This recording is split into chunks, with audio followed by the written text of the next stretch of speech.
जिंदगी क्या है? खुशी, दुख, मोहब्बत, नफरत, एहतराम, तहम्मुल, बेसुकूनी या फिर इन सब जज्बों से बनी हुई तस्वीर। हर जज्बे का अपना रंग होता है। जो जिस रंग में रंगा है उसे बाकी कायनात, बाकी दुनिया भी उसी रंग में दिखाई देती है।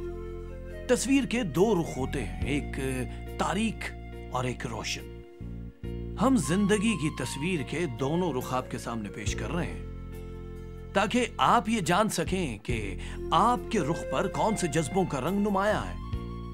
अगर वो रंग मोहब्बत का है, खुशी का है, सुकून का है, एहतराम का है, तहम्मुल का है, तो खुदारा उसे और गहरा कर लीजिए। और अगर वो नफरत का है, गुस्से का है, बेसुकूनी का है, तो खुदा के वास्ते उसे खरोच डालिए, मिटा डालिए अपनी जिंदगी से उस रंग को।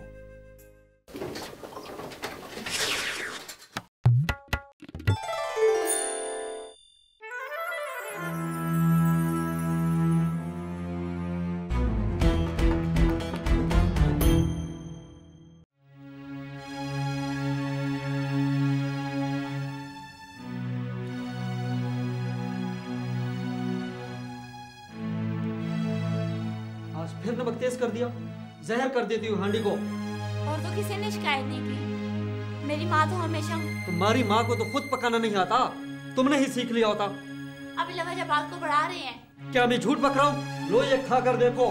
मैं क्या खाऊं? हर बच्चों ने ये खाया, आपकी माँ ने ये खाया है। मेरी माँ बेचारी तुम्हारी क्या मुँह लगे, सबर शुक्र करके खा गई होगी। हाँ हाँ, तुम्हारी माँ साबिर है, तुम साबिर हो। मैं तो ये रोने धोने वाला ड्रामा मत करना मेरे सामने। आपको तो मैं जहर लगती हूँ। मेरे हाथ कब का क्या पसंद आएगा? जाओ अपने लाडले दोस्तों के पास, जिनके साथ होटलों पे अकेला खा के आ जाते हो। देखो मैंने बहुत बर्दाश्त कर लिया तुम्हें। अम्मी भाई ने मेरी गुड़िया छीन ली। जैसा बाप वैसे बच्चे, जीना हराम कर दिया बदबख्तों ने। जीना तो मेरा हराम हो गया है। सारा दिन मेहनत करो, घर आके जहरीला खाना खाओ और बदमिजाज बीवी की बातें सुनो। अरे अरे, अपने बच्चों को पालने के लिए मेहनत करते हो, एहसान नहीं करते हम पर। आपने देखा, जब इंसान तहम्मुल, बर्दाश्त और माफ करने जैसे रवैयों से आरी होता है तो कितना खुदगर्ज हो जाता है। दूसरों के जज्बात को नजरअंदाज करने वाला। अगर हम खुदा की हिदायत पर अमल करें तो जिंदगी बड़ी पुरसुकून गुजार सकते हैं, क्योंकि खुदा कभी नहीं चाहता कि बंदे का घर दुखों से भरा हुआ हो। यह बंदा ही है जो अपने घर में दुखों का डेरा बना लेता है। अगर हम जिंदगी भर साथ निभाने का अहद करने के बाद एक दूसरे को अच्छी तरह समझ लें, जान पहचान लें, मिजाज आशना हो जाएं, तो शरीके हयात और बच्चों के साथ बड़ी पुरसुकून जिंदगी गुजार सकते हैं। लेकिन इसके लिए उन आला और अरफा जज्बों का होना बहुत जरूरी है जिन्हें खुदा ने मोहब्बत और एहतराम का नाम दिया है। आपने जो मंजर देखा है, अगर वो ऐसा होता तो कितना अच्छा लगता।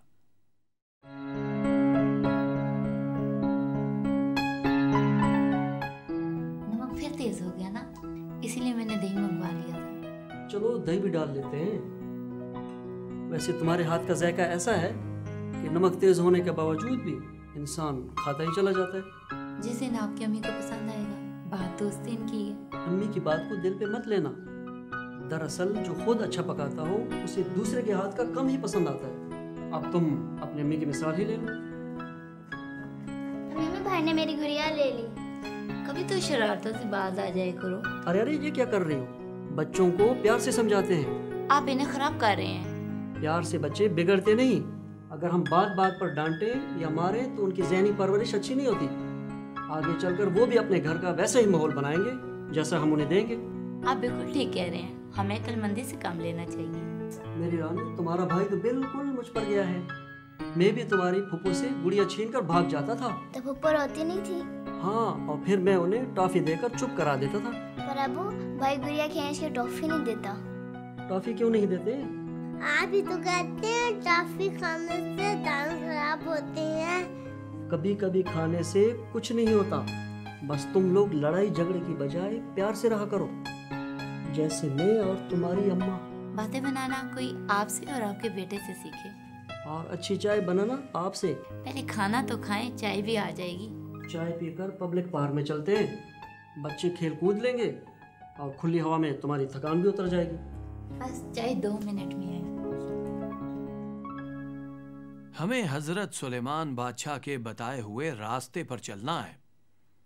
अक्ल से घर की तामीर करनी है, ज़हनी हम आहंगी से मुस्तहकम करना है, ताकि हमारा प्यारा घर पुरअमन, पुरसुकून और खुशियों का गहवारा बन जाए। अब आप अपनी अज़दवाजी और ख़ानदानी ज़िंदगी बेहतर बनाने के लिए ज़रा सोचिए, मैं मनफी सूरत हाल का सामना कैसे करता हूँ। जब मैं नाराज़ या अच्छे मिजाज में ना हूँ तो मेरे इर्द गिर्द के लोगों पर उसका कितना असर होता है।